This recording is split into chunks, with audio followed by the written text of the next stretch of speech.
en plateau le ministre de l'Enseignement supérieur et de la Recherche, Mary Teuw Niane. Bonjour. Bonjour. Des universités publiques au Sénégal qui inquiètent beaucoup de monde, la présence des forces de l'ordre, la police notamment. Oui, il y a des policiers justement évacués parce que blessés, de même que des étudiants évacués parce que blessés. Il n'y a plus de cours dans les amphis. Une université, on en arrive à se demander ce qu'il en reste de sa crédibilité. Je pense que les universités sénégalaises sont encore crédibles. C'est vrai, il y a eu des actions condamnables et qu'il faut condamner et qu'il faut faire en sorte qu'elles ne se reproduisent pas au niveau particulièrement de l'université Cheikh Anta Diop de Dakar. Mais d'autres universités fonctionnent normalement. L'université de Thiès fonctionne normalement, l'université Alioune Diop de Bambey fonctionne normalement, les écoles fonctionnent normalement et au sein même de l'université Cheikh Anta Diop de Dakar, il y a des structures qui fonctionnent. L'université Gaston Berger a repris ses cours aujourd'hui et l'université de Dakar, des examens s'y déroulent et comme je dis, les écoles fonctionnent et nous sommes en train de discuter pour pouvoir rapidement amener les étudiants à reprendre. La cartographie de cette université sénégalaise, oui, il y a deux universités qui fonctionnent. Bon, deux universités qu'on peut considérer comme réellement des universités et d'autres qui sont des universités que de nom. Non, ça je refuse cela. Je pense que Dakar et Saint-Louis, c'est vrai, en taille, en nombre d'enseignants sont plus importantes que les autres, mais les autres sont des universités de plein droit. Thiès, Bambey, Ziguinchor, de plein droit, avec des départements, certains départements qui sont même meilleurs que certains départements de Dakar ou de Saint-Louis. Et je voudrais souligner aussi nos universités sont de valeur, puisque avec la compétition organisée par l'Association des universités africaines, avec un financement de la Banque mondiale, le Sénégal a obtenu 2 centres d'excellence, l'un au niveau de la santé, de la famille, des enfants et de la femme, au niveau de l'université Cheikh Anta Diop de Dakar. N'est plus une destination. Les pays qui envoient leurs ressortissants ici dans nos universités, ce sont des pays en conflit. Non, non. Nous avons plus de 50 nationalités dans nos universités publiques. Et nous avons aussi autant de nationalités dans les établissements privés d'enseignement supérieur. Le Sénégal est une destination de toujours et qui s'est renforcée. Pas seulement les pays en conflit. Qui s'est renforcé à la fois, vous imaginez le Maghreb, qui est quand même proche de l'Europe, envoyer ses étudiants chez nous, pas seulement en médecine, aller à Thiès, vous avez des étudiants marocains qui sont à l'ENSA ou dans d'autres filières, aller au niveau même de l'université Cheikh Anta Diop, au niveau de l'ESP, etc., aller à Saint-Louis, à Ziguinchor. Nous avons des étudiants étrangers qui viennent chez nous parce qu'ils savent que notre formation a de la qualité. Le fait qu'on soit en crise, une crise qui dure, n'enlève en rien en cela. Et ce qu'il faut, qui est essentiel, c'est qu'aujourd'hui, que tout le monde se rende compte que pour assurer l'émergence économique du pays, nous avons besoin d'un enseignement supérieur de qualité. Nous avons besoin que nos jeunes soient bien formés. Ils arrivent en nombre plus important. C'est à peu près 10 000 bacheliers supplémentaires chaque année. C'est presque une université. Et il faut répondre à cela. Et pour répondre à cela, dans un pays où les moyens ne sont pas quand même tout à fait toujours au rendez-vous, il faut constater que c'est un effort important que le gouvernement fait au niveau du social en assurant à chaque étudiant ou une bourse ou une aide et en même temps en créant des conditions sociales relativement favorables, puisque quand même, cette année seulement, nous avons pu livrer 1200 lits au niveau des étudiants, que ce soit Dakar, Saint-Louis, Thiès et Bambey. C'est donc pour dire, c'est vrai, il y a une crise, c'est vrai qu'il y a une situation à résoudre, mais le Sénégal fait beaucoup et il appartient à tout le monde. Et j'en appelle à nos étudiantes et étudiants de rejoindre les salles de classe, pour ceux qui ne l'ont pas encore fait, de les rejoindre pour leur avenir, de les rejoindre pour leurs parents, de les rejoindre aussi pour leur pays. Oui, pour les convaincre, ces étudiants, de regagner les amphithéâtres, nous allons essayer de diagnostiquer le problème. Et puis, vous posez des questions de confiance par rapport à cette situation à l'université. L'année dernière, vous avez déplacé simplement ce problème. Vous n'êtes pas parvenu à le résoudre. Raison pour laquelle on se retrouve devant une année académique similaire à celle de l'année dernière. En fait, nous n'avons pas déplacé. Le nouveau gouvernement a pris en compte ce qu'il a trouvé. Vous savez qu'en 2012, il y a eu plusieurs mois de grève des enseignants. Ceci, évidemment, a une année électorale, c'est comme ça. A eu un impact, évidemment, au Sénégal, sur l'année universitaire. Mais et nous gérons... 2012-2013, il n'y avait pas d'élection. Et nous gérons, mais le retard des plusieurs mois est toujours là. Il faut le gérer.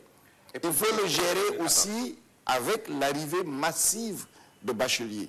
Et le gouvernement a pris déjà une initiative en 2012-2013 qui était d'orienter une partie des bacheliers au niveau du privé pour que les établissements publics puissent souffler un peu. Cette initiative est reconduite aussi cette année. Cette année, il y a eu un programme, la mise en place d'un certain nombre de mesures de la réforme. Il s'agissait d'une part de donner plus de ressources aux universités. L'État a mis plus, que les étudiants et leurs familles aussi mettent plus. Et ceci, évidemment, a conduit à des arrêts d'études jusqu'au mois de janvier, février. Maintenant, vous ne cherchez pas à vous dédouaner, à chercher des coupables ailleurs, en désignant, par exemple, Abdoulaye Wade, comme vous l'avez fait récemment. Attendez, le gouvernement ne cherche jamais à se dédouaner parce que le gouvernement est venu pour revoir les situations qui étaient là et que les Sénégalais ne voulaient pas. Et il a pris des mesures pour changer les choses. Et le gouvernement a déjà réalisé des choses. Et c'est ça pourquoi nous sommes forts. Maintenant, s'il y a des interférences politiques, parce qu'Abdoulaye Wade a parlé des bourses, tout simplement. Quand il parle des bourses, il parle de la politique de l'État sur les bourses. Et c'est normal de lui dire simplement qu'il n'y a jamais eu une généralisation des bourses. Il y a eu une politique qui donnait des bourses et des aides aux étudiants. Et le président Macky Sall donne à tous les étudiants ou une bourse ou une aide. Donc de ce point de vue-là, il n'y a pas d'enjeu. Parce que sur le plan politique, il semble que les étudiants regrettent de plus en plus Abdoulaye Wade, qui a fait des performances par rapport à ces bourses. Oui, aide ou bourse entière de manière automatique si on passe en classe supérieure sans redoubler. Je pense qu'il faut revoir le bilan de cela. Vous savez, donner des bourses, à quelle finalité? Si les étudiants continuent à échouer massivement. Vous savez, le taux de réussite au premier cycle au niveau de l'université Cheikh Anta Diop, c'est 21%. Donner des bourses alors qu'une grosse partie de ces bourses va vers des gens qui ne sont pas des ayants droit. Nous en avons répertorié déjà plus de 3000 et nous sommes en train de continuer à le faire. Nous avons même déposé une plainte auprès du procureur de la République.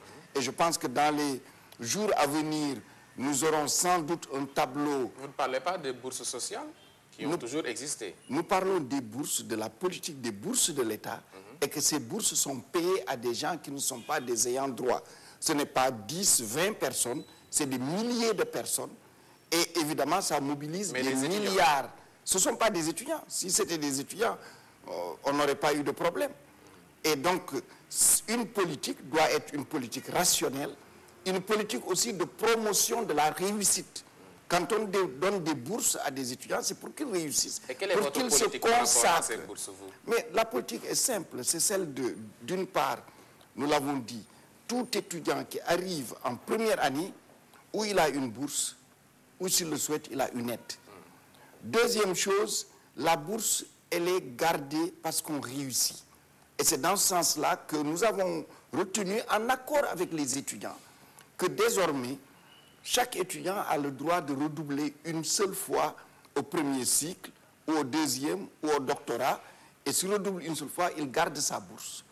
Mais s'il redouble une deuxième fois, il la perd. Donc c'est un encouragement à la réussite. Qu'est-ce qui change? Ce qui change, c'est de l'application. C'est appliqué. C'était le cas, non? Je ne crois pas. Et Je pense qu'aller dans le campus voir, vous allez vous rendre compte que beaucoup... Ce qui change peut-être que c'est que auparavant, si un étudiant oui, avait la mention lors d'un examen, quelle que soit sa situation précédente, il bénéficie automatiquement d'une bourse entière. Ce n'est plus le cas. Non. Sur cette question, nous n'avons rien changé. Et nous avons dit aux étudiants que la revalorisation, elle est faite, et elle est faite dans les mêmes conditions qu'elle se faisait les années précédentes. Donc, je ne rentre pas dans les détails. Ce qui est sûr, tout étudiant qui avait droit à une revalorisation, il l'aura. On va détailler un peu.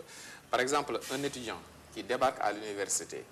Ça, vous allez poser cette question à la direction des bourses. Oui. C'est elle qui connaît les détails. Moi, ce que je sais, c'est la décision politique, qui est que la revalorisation, elle se fait exactement de la même façon qu'elle se faisait avant. Donc, s'il y a un étudiant qui est un ayant droit et que son droit n'est pas respecté, il se signale, c'est réglé. Mais entre la première année et la licence, si on redouble une fois, même avec la mention, on ne peut plus bénéficier. On ne peut pas redoubler une deuxième fois. Oui. Dès que vous redoublez une fois, vous ne perdez pas la bourse. Mais si vous redoublez une deuxième fois, vous perdez la bourse. Quelles que soient vos performances par rapport aux notes. Et parce que vos performances sont déjà mauvaises. Ok. C'est clair? Oui, donc au-delà des bourses, le problème est lié aux inscriptions. Aux inscriptions à l'arrivée, à l'entrée, et aux inscriptions pour le master. Alors, aux inscriptions à l'entrée, je dis, c'est vraiment une réforme d'équité que le gouvernement a réalisée en mettant en place le site www.campusn.sn et que tous les bacheliers sénégalais ont été orientés uniquement par le mérite. Ils commencent par comprendre le système. Oui, ils commencent. Je pense qu'ils le comprennent bien. Vous savez, moi-même, au départ, j'étais un peu méfiant en me disant, on va attendre qu'ils s'inscrivent et on va regarder la cartographie des pourcentages d'étudiants, d'élèves de terminale inscrits. Et nous nous sommes rendus compte que dans les zones censées être éloignées, censées être défavorisées, on a presque 100% d'inscrits. Par contre, il y a des zones où il n'y a même pas d'électricité. Oui, en tout cas, ils se sont organisés pour s'inscrire. Internet reste un luxe pour beaucoup de Sénégalais. C'est théorique, ça. C'est théorique. Non, je vous dis parce que le débit fait défaut.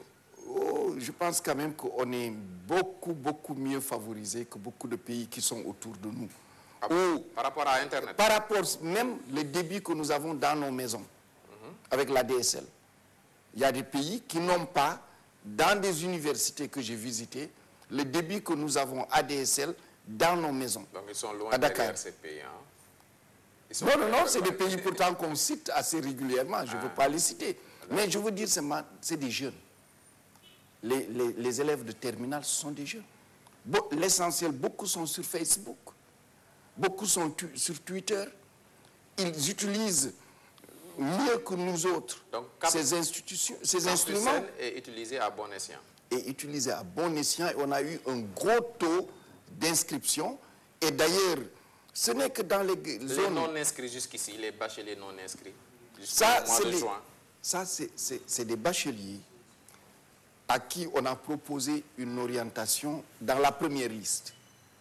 On a mis une date limite. Ils ne se sont pas inscrits à cette date limite. On a fait une prolongation de 3, 4, 5 jours. Ils ne se sont pas inscrits. Donc, on les a enlevés et remplacés. Ça a été le cas pour la deuxième, la troisième et la troisième liste. À la fin de la troisième liste, le stock restant, qui sont les 5400, on les a orientés dans le privé. Donc, ces bacheliers qui ont été fort clos, parce qu'il faut bien le dire, vous entendez, ils disent, nous sommes des bacheliers orientés non inscrits. C'est des bacheliers qui ont été fort clos.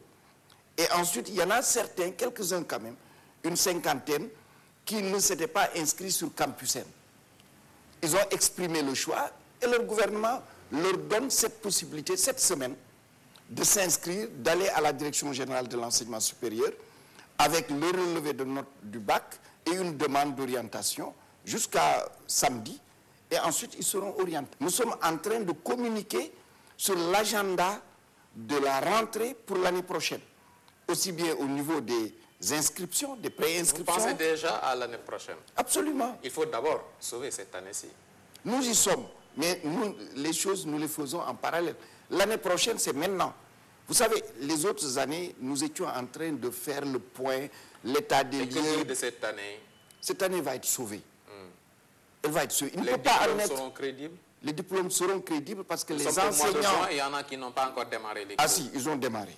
Ils ont démarré les cours. Par exemple, dans beaucoup de facultés, à Dakar, ils sont en train de faire les examens du premier semestre. Où ils ont terminé les examens. Sur quelle base? Mais ils ont fait leurs enseignements. Ils ont calculé le nombre de semaines qu'ils avaient à faire et ils les ont fait. Pas à la faculté des lettres, quand même. Sur ça, le gouvernement n'intervient pas parce que c'est des questions qui relèvent de l'autonomie des universités. Par contre, pour l'année prochaine, nous allons, puisque tous les instruments... C'est lié quand même, ce sont des questions académiques, c'est vrai, pédagogiques, disons. Oui, mais c'est lié avec l'administration qui est la tutelle. Oui, l'administration est la tutelle, l'administration observe. Et nous avons des instruments pour pouvoir évaluer. Vous savez, le gouvernement a mis en place l'autorité nationale d'assurance qualité. Et cette autorité, qui est une structure autonome, elle est chargée d'évaluer, d'accréditer et de donner une opinion indépendante sur ce qui se passe aussi bien dans le public que dans le privé. Et c'est un grand risque pour une université, pour un département, de ne pas respecter les normes académiques. Parce que le rapport de l'ANAQ est un rapport public. Et l'ANAQ peut demander même la fermeture d'une filière lorsque l'ANAQ considère que cette filière-là n'est plus appropriée. Donc, nous, le gouvernement est bien fondé et a les instruments. Maintenant, je disais simplement... L'ANAQ ne consent pas du tout. Hein. Ah non, vous la sentez, elle est arrivée, elle a déjà démarré. Imaginez qu'elle a évalué cette année plus de 100 filières du privé. Elle a fait l'évaluation de toutes les licences d'informatique. Avec des mentions excellentes pour tout le monde. Ah non, elle a évalué 100 filières du privé. Sur les 100 à qui elle a demandé le rapport d'auto-évaluation, elle n'en a retenu que 20. Et les 20, elle les a sollicités. Elle est allée maintenant faire l'évaluation. Pourquoi on dit alors que, 12. Par rapport à toutes ces évaluations, elle a donné d'excellentes notes? En tout cas, voilà, sur les 100, il n'y a que 12 qu'elle a accréditées. Donc, à peine 12%. Oui, rapidement, par rapport au nouveau bachelier. Oui, vous continuez la politique sociale qui consiste à orienter tous les bacheliers sénégalais.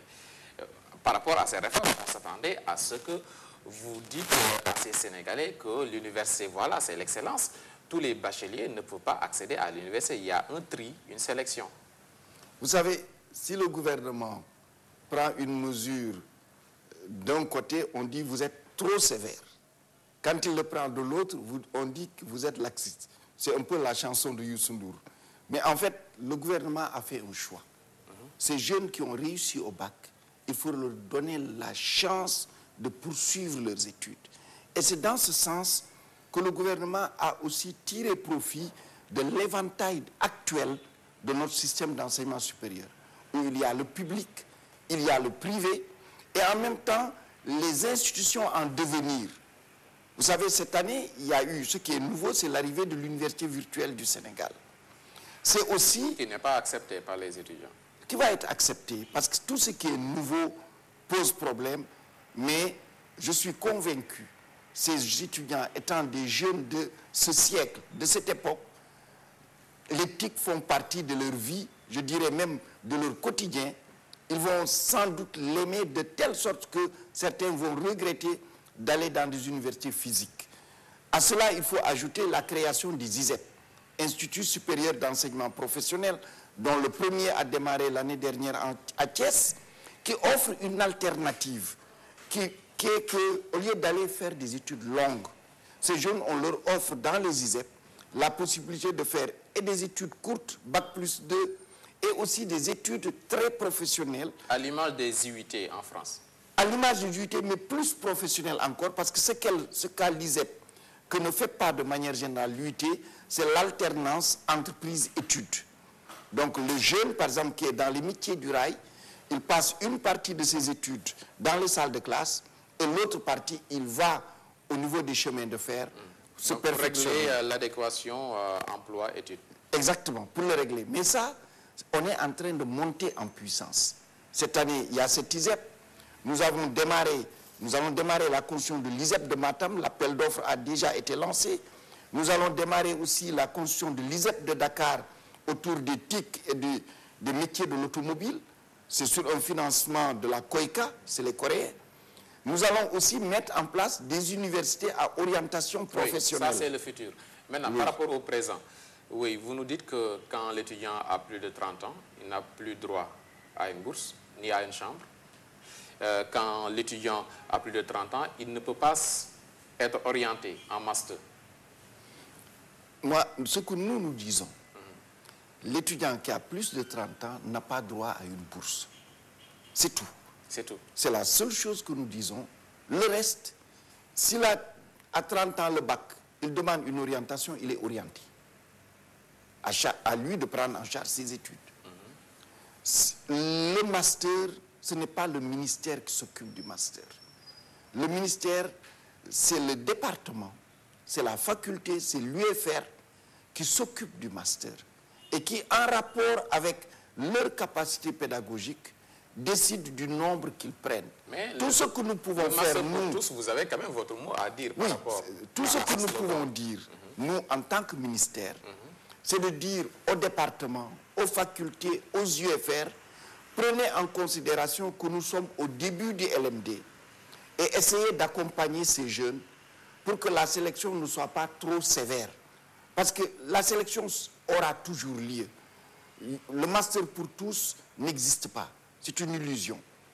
Par contre, nous disons qu'il faut donner le plus de chances possible aux titulaires de licence pour qu'ils accèdent au master. Et c'est l'appel que nous lançons au niveau des départements et des facultés.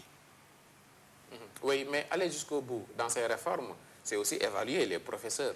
Des professeurs qui ne produisent rien, aucune publication, des années durant, des professeurs qui s'absentent comme ils veulent, souvent en voyage, pourtant ils ont leur per diem pour les recherches. Ils vont monnayer leur savoir à l'étranger et les étudiants sont laissés à eux-mêmes. Les professeurs d'université sont des rois au Sénégal. Je pense que c'est une vision très sévère de ce métier que j'aime profondément. J'ai fait l'université également. Oui, oui, que j'aime profondément. Et je sais que vous y allez le samedi, le dimanche, vous y allez la nuit, vous allez voir des bureaux allumés, où il y a la lumière, où... N'est-il pas temps d'évaluer également les professeurs? Oui, mais je vous dis d'abord, vous allez trouver des enseignants qui se dévouent corps et âme pour les étudiants et les étudiantes. Et pour le fonctionnement souvent, ce sont du les système. Assistants. Pas seulement. Vous avez beaucoup de professeurs qui le font. Beaucoup de professeurs qui le font. Maintenant, la question que vous posez est importante, elle est dans la réforme. La réforme LMD, effectivement, met au centre du système l'étudiant. L'enseignement est là pour l'apprenant. Et il est important que l'étudiant ait aussi son feedback de ce qu'il apprend. Et à ce niveau-là, c'est important d'évaluer l'enseignement. Quand vous donnez un cours, c'est important que les étudiants qui reçoivent leur cours évaluent, disent ce qu'ils en pensent, du point de vue continu, du point de vue de la communication. Vous êtes d'accord que les enseignants sont des intouchables? Ah si, ils sont des les enseignants peuvent être touchés de plusieurs manières. Oui. De plusieurs manières. Un, pour passer de grade, c'est le seul corps au Sénégal où, pour passer de grade, ce n'est pas au niveau national qu'on vous évalue. C'est une commission internationale dans le cadre du Conseil africain et malgache de l'enseignement supérieur.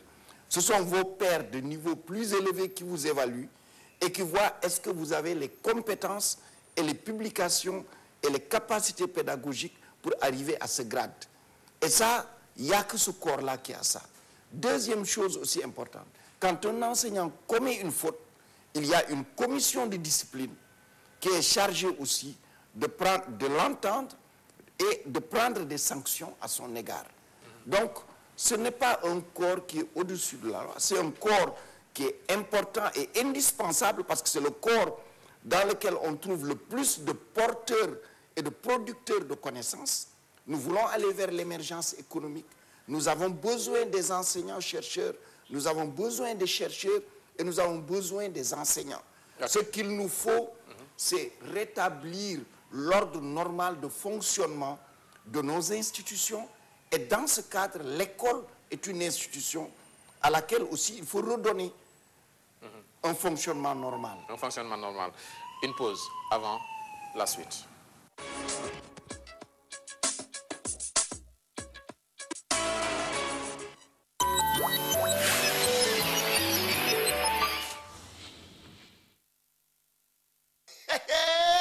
Johnny waaye dafa tina maninam léegi ak 25 francs rek bu la neexee nga yónnee xaalis fépp ci Sénégal waaw juróomi dërëm dong Johnny noo day dem njëkk yi yomb dalee ko ci juróomi dërëm lii ka neex te yomb waay rax ci dolli Johnny ngi fépp ci biir Sénégal ak réseau 4500 points waaye xam ngeen lii mooy jege askan wi kon nag taamu leen Johnny ak njëgam yu bees yi. Promo valable jusqu'au 31 juillet. Johnny soxla bu teew moo ci gaaw.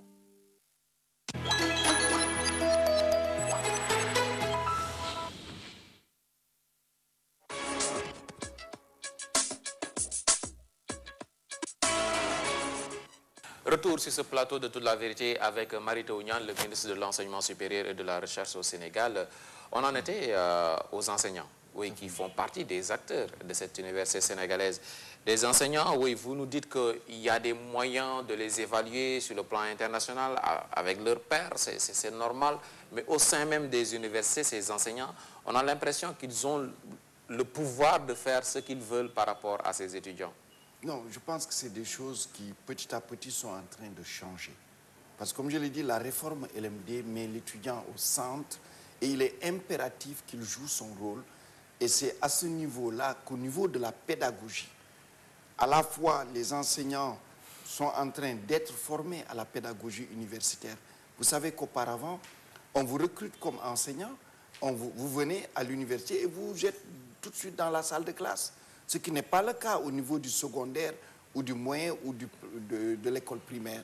Ceci est en train de changer. Toutes les universités, dans le cadre de leur contrat de performance, ont prévu des formations en pédagogie universitaire.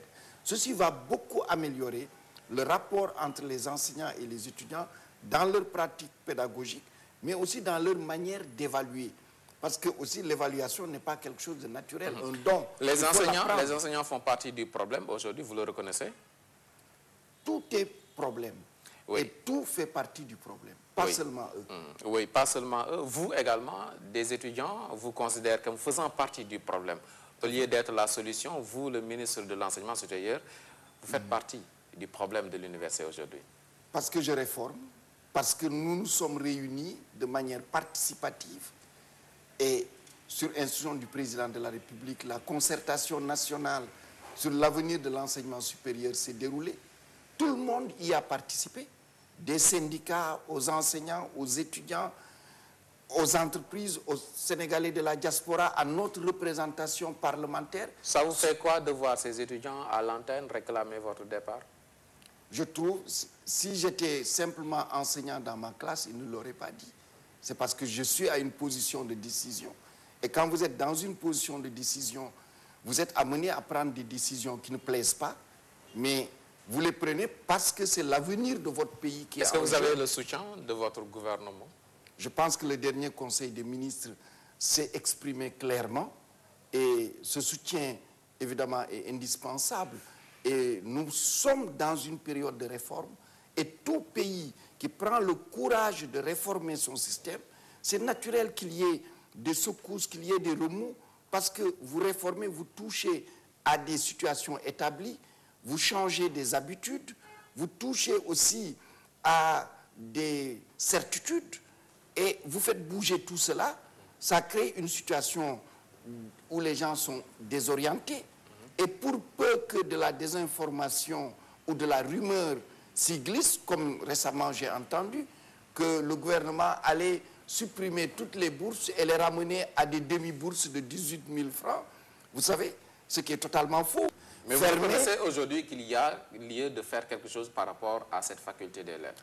Il faut faire quelque chose par rapport à l'université Cheikh Anta Diop de Dakar, par rapport à sa massification, pour en fait ramener les effectifs à un nombre qui soit un nombre raisonnable pour une université qui veut être parmi les 100 université de classe mondiale.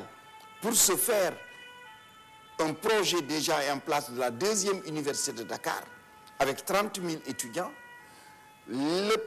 L'extension de la carte universitaire avec l'université du Sine Saloum de Kaolack, l'université du Sénégal oriental de Tamba et le réseau d'instituts supérieurs d'enseignement professionnel, de même que l'université virtuelle, vont nous donner cette opportunité.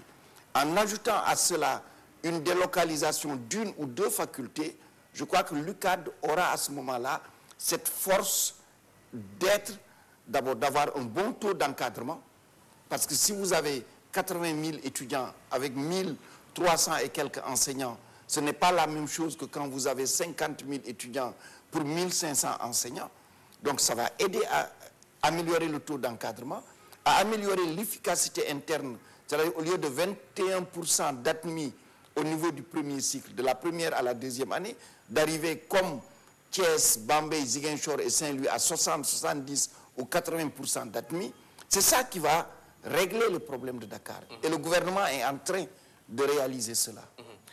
ñu ngi ak Mary Teuw Niane moom mooy jëwriñ ji ñu dénk njàng mu kawe mi fii ci Sénégal ak wàllu gëstu bi. Mary Teuw Niane ñu dalal ñu fii ci building administratif ci ministère am kon ñuy wax ci loo xamante ni moom moo soxal université bu Ndakaaru dañuy wax tuuti wolof laataa ñoo daaneel. Université tiital ñu bari fi mu nekk nii police ma nga fa muy mel ne dañu nekk ci intifada. Policiers yooyu am nañu ci gaañu yóbbu leen ci hôpitaux yi ni ki étudiants yi ak étudiants yu ci bari ñemewuñ sax dem seen chambre ña nga seen kër tey daanaka jàng amu fa. waaw defe naa ni jàng am na parce que am na ñoo xam ne ñu ngi jàng am na ñu jàngul kooku dëgg la et li ñu soxla mooy étudiants yi suñu doom lañu suñu ndongo lañu ku ñu dem jàngi ndax li waral université du leneen lu dul jàng am xam-xam am métier dem jëriñ say waajur jëriñ sa réew jëriñ sa bopp ngir sa ëllëg loolu suñu gisee lu mel noonu mu am mu sooxe li ñu bëgg mooy ni étudiants yi kat lu ngeen munti xalaat jàng moo ëpp doole loolu bon duggaat leen ci classe yi ngeen jàng d'autant plus que ni nguur gi dafa am lu ñuy laaj pour jàng. waaw parce que yi ñuy laaj yëpp nguur gi déjà réglé na ko parce que dañu laaj ni dañu bëgg bourse yi soo atmee ñu yokk ko loolu dañu leen depuis ay weer déjà wax nañu leen ni loolu ni mu doon amee at yu passé yi ren it noonu lay amee moo di jàng nga at mi nga am lu ñu la war a yokkal kooku day am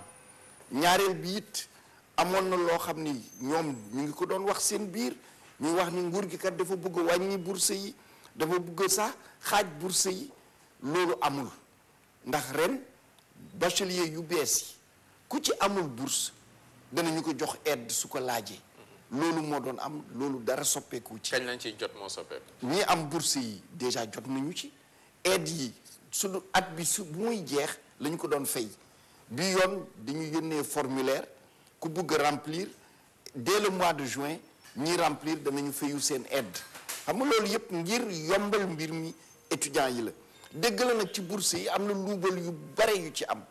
te fan yi di ñëw di ngeen ci dégg lu bari. waaw luubal yi moom du étudiant yi. waa nguur gi la en tout cas luubal bi am na. ndax ñoo xam ni bourse rek. dama ni ki nga xam ni doo étudiant jàngoo ci université ñu lay fay bourse kooku luubal la te du kenn du ñaar du téeméer du junni. waaw luubal bi du yëngu université waaw loolu nag tax na ni ñu nit bala ñuy fay ñu xool bu baax ndax du ñu fay ñooñu loolu it bokk na ci sans doute li nga xam ni. tardel na tuuti liggéey bi étudiants yi nekk ci bitim réew nekk ay Sénégalais di jàngee France États-Unis Angleterre Maroc ak yu mel noonu di yor ay bourses yu gën a duun yi fuuf te ñooñu ñaare doomu ministre yi lañ ak doomu politiciens yi. déedéet bul wax loolu ndax xam nga ni bourse yi aussi dafa am ay yoon yu ñu koy joxe yoon yooyu ku ci jaar nga am bourse. soo amee tey baccalauréat mention bien mbaa très bien nga am inscription ci classe préparatoire. sa bourse automatique la kenn du ko xalaat dégg nga te ren li ñu def sax moo di démb ci journaux yi génn yépp rajo yi ñu ngi ci def publicité waxtu bu nekk ban bourse nga mun a laaj nga def demande ñu wax la nan nga koy demander. kon ngir càmbar bourse yi nekk ci biti. danañu càmbar lépp. li ñuy nekk nii ñu ngi càmbar lépp bourse yi nga xam ne nguur gi xale yi jàng ci daara nguur gi xale yi di jàng ci daara privé yi. xale yi di jàng bitim yooyu yëpp danañu càmbar ndax càmbar ko moo tax ñu gis luubal boobu suñu ko deful woon duñu ko gis te tamit bourse yi dafa am solo ndax wax nga ñëpp ñi nekk ci bitti seen bourse moo gën duun ñi nekk France waaw ñi nekk Amérique ak yu mel na aide rek la ñu mun a am soo jëlee ñi nekk ay Maroc Tunisie yooyu ñoom bourse yu tuuti la ñu am loolu nag tax na beddi loolu aussi dañu koy xoolaat defaraat ko béddéwén ñu yemale parce que aussi jaaduwul ki nekk parce que nekk na réewu tubaab bi mun a am bourse ki dem Chine wala Japon moom aide rek la mun a am donc yooyu yëpp ci wëlbati la ñu nekk te ku nekk ci wëlbati nag di nga laal loo xam ne nit ki def ko doon yor bés bu nekk xalaat ni moo ko yooyu muy coppite yi université ngeen bëgg boo xamante ni jàng moo fay am leneen du fa am loolu la ñu bëgg jàng gëstu xam-xam weccante xam-xam ku jàngul ngeen génne ko fa ku jàngul su sa waxtu génnee jot nga génn xam nga université dafa am ay règles waaw loolu bu si ñëpp d'accord tamit dañu bëgg dañ leen di laaj ngeen dem ba sës maanaam mu am ak mandute muy étudiant bi muy tamit jàngalekat bi jàngalekat yi ñoom dañuy nduru ñoo xamante ni kenn du leen laal ay buur lañ lu leen neex la ñuy def université bu ñu bëggee ñëw jàngale bu ñu bëggul dem xaar seen matt bitim réew bu seen vacances jotee ñoom duñ fa xaar kenn bu ñuy afficher seen examen yi daanaka duñ ko yëgal kenn lu leen neex daal la ñuy def étudiants yi ñoom déedéet loolu en tant que ministre man ministre étudiant yi laa ministre jàngalekat yi laa ministre personnel administratif technique et de service là gis naa quand même jàngalekat yi liggéey bu farlu bu war bi ñuy def ndax suñu amee ñaari centre excellence ci jongante yi parce que jàngalekat yi nekk ci centre yooyu ñu xereñ lañu ñu xàmmee lañu ci àdduna ci xam-xam dëgg la ñun suñu réew ba léegi joxaguñu gëdd bi gën a war boroom xam-xam yi ndax waroon na tey jàngalekat université yi li ñu leen di fay moom fayuñu ko sax yu tubaab yi déedéet bul waxee noonu parce que soo jëlee salaire u professeur titulaire bu université Sénégal professeur titulaire tubaab bee ko ëpp salaire soo jëlee suñu assistant yi assistant tubaab bee ko ëpp salaire ah oui noonu la moo ko ëpp salaire wante nguur gi defal na jàngalekat yi lu bare parce que niveau salaire bi ñu am fii jafe na ci réewu Afrique yi gis réewu Afrique bi ñu ëpp niveau jafe na donc loolu nguur gi def na lu bare nguur gi tamit jàppale na jàngalekat yi livre bu ñuy ci ay jikko asi génne nañu ay livre yu bare ay publication yu bare demal jëlal turu jàngalekat nga dem Google Scholar nga xool di nga gis lu bare lu mu bind c'est que yéen aussi yor presse yi dama leen di ñaan ngeen dugg université dem gis jàngalekat diw ngeen toog ak moom mu waxtaan ak yéen xam-xam bi muy liggéey wante nag dama ci yokk lenn ci li nga wax lépp du lépp moo baax am na tamit ay fànn yoo xam ni dañu ko war a jubbanti moo di dëgg la ci biir réew mi am na yenn jàngalekat yi dem ci privé yi di jàngale war nañu ko gën a faratal jàngale bi tax ñu leen di fay salaire war nañu tamit ci LMD bi ndax LMD aussi dafa jël ndongo bi ni mbiru jàngale bi ndongo bi la ñu gën a ëppal doole pour xam-xam bi muy am mu mun ko jot ci nu gën a waree. ndongo bi kenn dootu ko fàtte. waaw kenn dootu ko fàtte université yi sax jël nañu ñoom ñëpp seen programme dugal li ñuy wax pédagogie universitaire mooy jàngalekat bi ñu jàngal ko nan lay jàngalee ci daara yu kawe yi bu njëkk loolu amul woon. parce que ndongo bi lu tax ñaare ñuy gaaw di lakk kaar di gaaw di mer ak yooyu dañ ne frustration yi dafa bari ci ñoom des fois ñu ñee leen ne dañuy jàng ñu leen jox bourse bokk ñoo ndongo daara bi mais ñoom tamit dañuy sonn lekk gi mooy loolu conditions yi fi ñuy tëdd ak yëpp mooy dafa metti ba nga xamante ni pour ñu exploser tamit.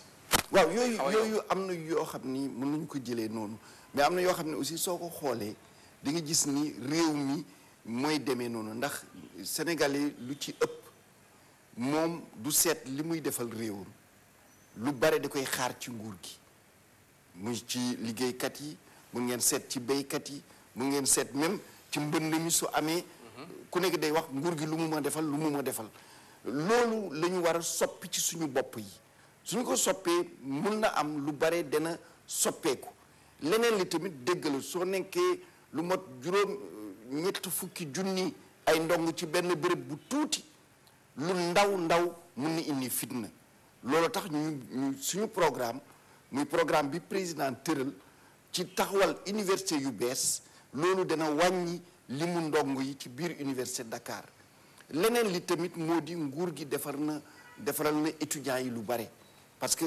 bourse yi nguur gi def na ci ren rek ci at mii rek réceptionné nañu ay bâtiment ci université Dakar ci Bambey Thiès ak Ndar mot na junni ak ñaari téeméeri xale danañu am fu ñu mun fatoo ñoom ñu ngi jooy Ablaye Wade la ñu wax nee nañ ba mu fi jógee ba léegi dañ leen xaw a seetaan en tout cas nguur gi defaral na leen lu bare te tey moo tax nga tuddoon Ablaye Wade ci sa discours waaw xam nga fan yi sax waxuma junni ak ñaari téeméeri ndongo yu ñu mënu fat ci résidence yi mais président Macky Sall dana taxawal benn bâtiment boo xam ni conteneur ñëw nañu danañu fat junni ak ñeent fukk ak ñeent ci biir université Dakar yépp pour yokk dëkkuwaayu xale yi. kon ancien président léegi bàyyi nga ko sa discours. déedéet du bàyyi naa ko xam nga moo ñëw wax affaire bourse ñi moom joxoon na leen bourse dañ ko nangu. te amul. te bourse yow gis nga lu ci bare dañ ko luubal il faut moo expliquer ko. wax ni xale yi loolu amul li nga xam ni amoon na mooy xale bi am bourse mbaa aide loolu dañu fi. xale bi aussi ñu dimbali ko ci dëkkuwaayam ñu ngi koy dimbali bu baax xam bac ñëw université première année bu jàllee te doublé wul day am bourse entière léegi yéen d'accord leen lool. de xam nga nguur gi étudiants yi di ñu am ñoom seen ay kaddu ñu ngi koy waxee ñoom dañu ni revalorisation. kooku am na ay bés lu yàgg wax naa ni nguur gi dafa ni revalorisation boobu ni mu doon amee ci at yu passé yi. noonu lay amee ren. ni mu doon amee mooy saa yoo amee mention am nga bourse entière. en tout cas ni mu doon amee kooku soo buggee am farañ fàcc bi détail bi dañ koy laaj. da ngeen ne diggante dañ koy laaj directeur des bourses. da nga ne cycle bu ne boo redoubler benn yoon.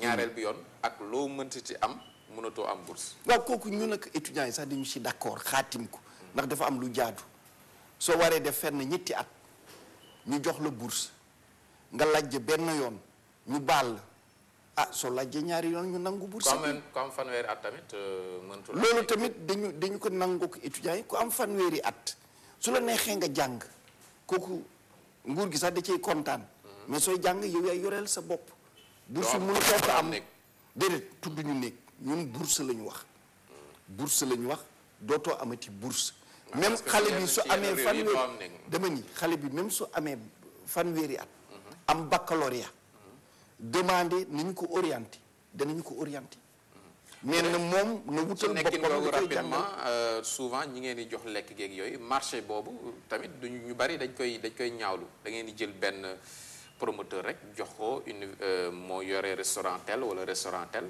muy posone étudiants yi. li ma gis de xam nga COUD moo yor Dakar yor Thiès Ziguinchor ak Bambey CROUS moo yor Ndar ñoom ñooy def appel d'offre yi dafa am ay yoon yu ñuy jaar ay DCMP ak ñoom seen ñoom ñoo koy daganal donc yooyu ci yoon lay jaar su jaarul yoon DCMP jël décision wala ARMP ni lii mënul nekk affaire bi jeex donc maintenant COUD day contrôler ndax qualité lekk baa ngi fi wala nekku fi contrôle boobu su amul day jël ay décision avertir su ko kii togg defatee étudiants yi commencé am bourse yëpp souvent dañuy dem ci yeneen di fa lekkee mais duñu lekkee ci resto universitaire yi parce que resto U yooyu dañ jàpp ne boo fa lekkee ñaari at jàpp ñett moom booy génn université di nga yóbbaale benn feebar. en tout cas bon bare nañu parce que je sais que ñi fay lekk bare nañu maintenant loolu aussi lu am la ci université yëpp ñun ñëpp man j'étais étudiant soo fayee sa bourse ci bees da ngay wut supplément àndul dafa amoon ay supplément su weer bi yàggee nga dem ci restaurant wala nga dem seen nekk nga togg yooyu yëpp dundu étudiant du neex waaw yow parce que dundu jàngale xam nga sooy jàng woon tugal ñoom dañ lay def nga université def nga daanaka niveau yëpp ci wàllu responsabilité mais étudiants yu bari dañ ne yow da nga bokk ci problème bi tey ba ñu ngi sàkku nga jóge ci département bi ndaxte xamoo université bu Sénégal su ma koy ñàkkee xam de ku jàngale université fanweeri at ak ñett yàlla may la sax nga jàngale ci ñaari université parce que jàngale naa juróom-ñetti at Dakar département de Mat Dakar dem bokk ci ñi sanc université Gaston Berger def fa fonction yépp bépp fonction ci grade di jàngalekat ci tamit administration université bi fonction yi gën a koy def ko bokk tamit ci ñi nga xam ne depuis ñuy waxtaan ci mbiru daara yu koy yaa ngi ci bokk ci waxtaan yooyu bokk ci ñi ci xalaat def naa ni soo ko xamul dana jafe gis ku ko xam. est-ce que loolu wante lenn rek moo am xam nga démission est-ce que gouvernement bi. xam nga lu am moo di.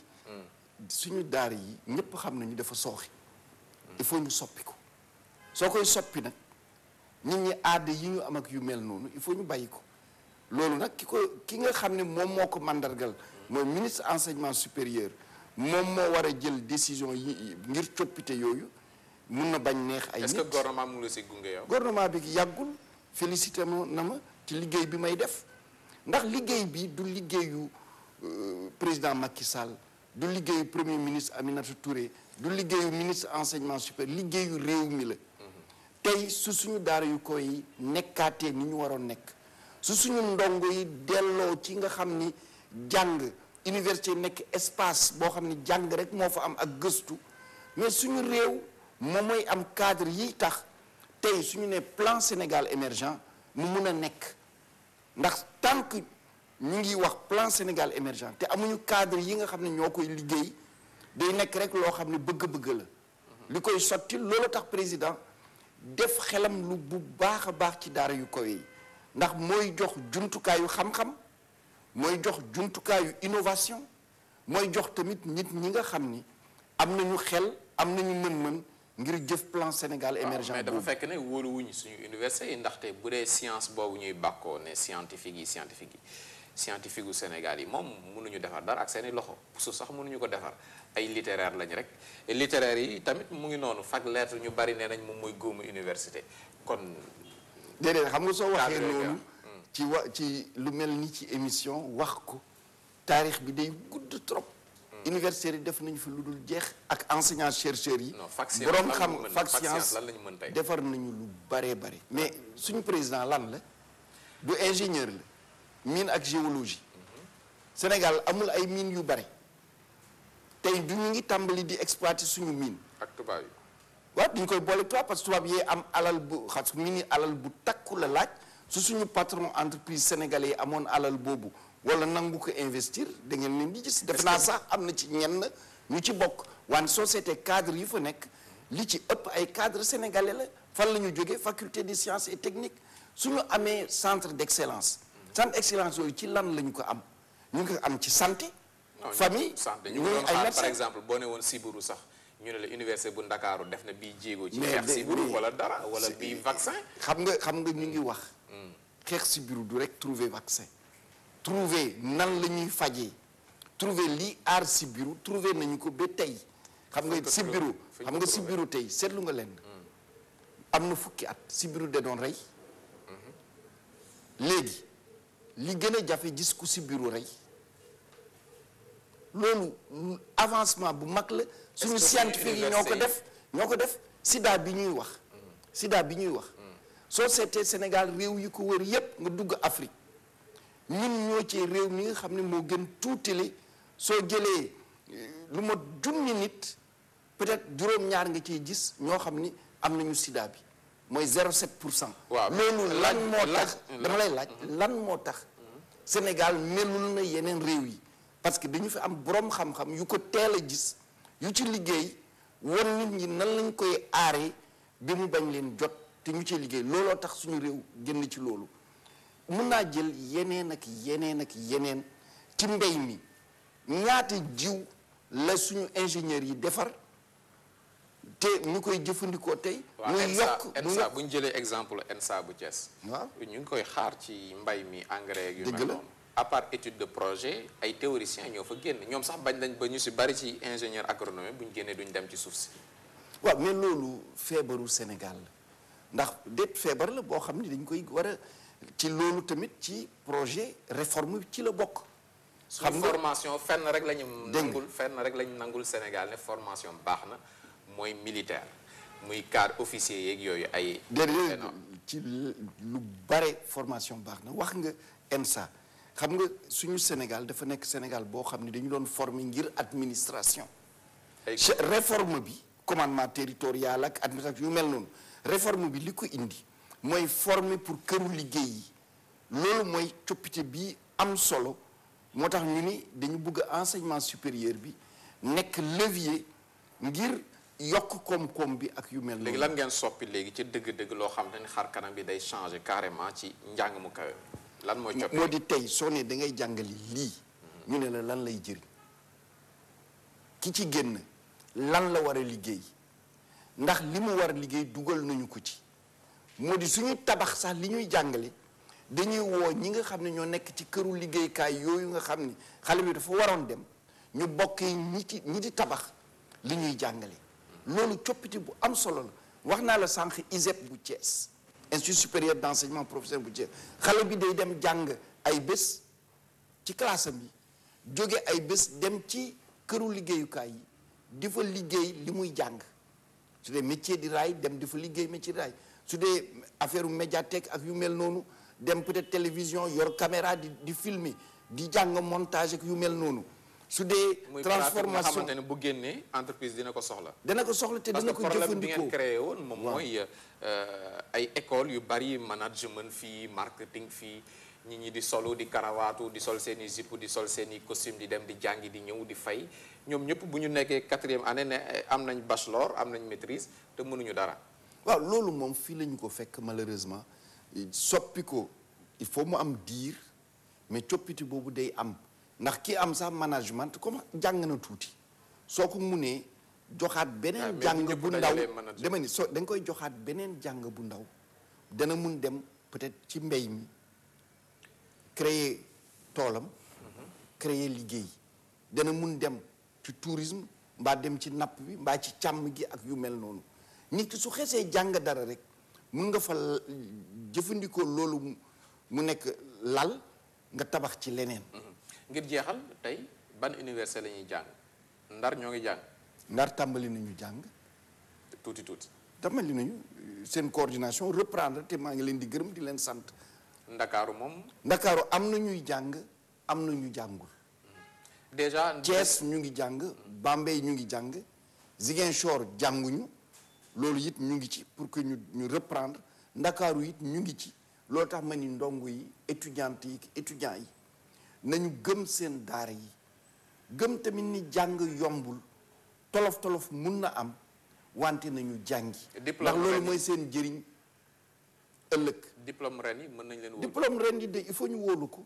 ndax jàngalekat xëy na bitim réew musul laam-laami diplôme Sénégal ndax diplôme Sénégal dafa ñoo jàngul dama ni diplôme Sénégal dafa mus a taxaw te fu ñu dem jongante yàlla may na Sénégalais yi am ndam dëgg la nag am na ay domaines yoo xam ne xaw nañu fa sooxe ba yenn réew yi di ñu fa raw loolu aussi réforme bi baa ngi ciy liggéey pour ñu redresser ko wante diplôme Sénégal moom am na foo xam ne sax yenn diplôme Sénégal yi ñoom la ñu gën a bëgg ak diplôme yeneen réew yi. laata ñoo jeexal lal yi dafa yàgg poser problème bëgg ngeen indi yeneen pavillon.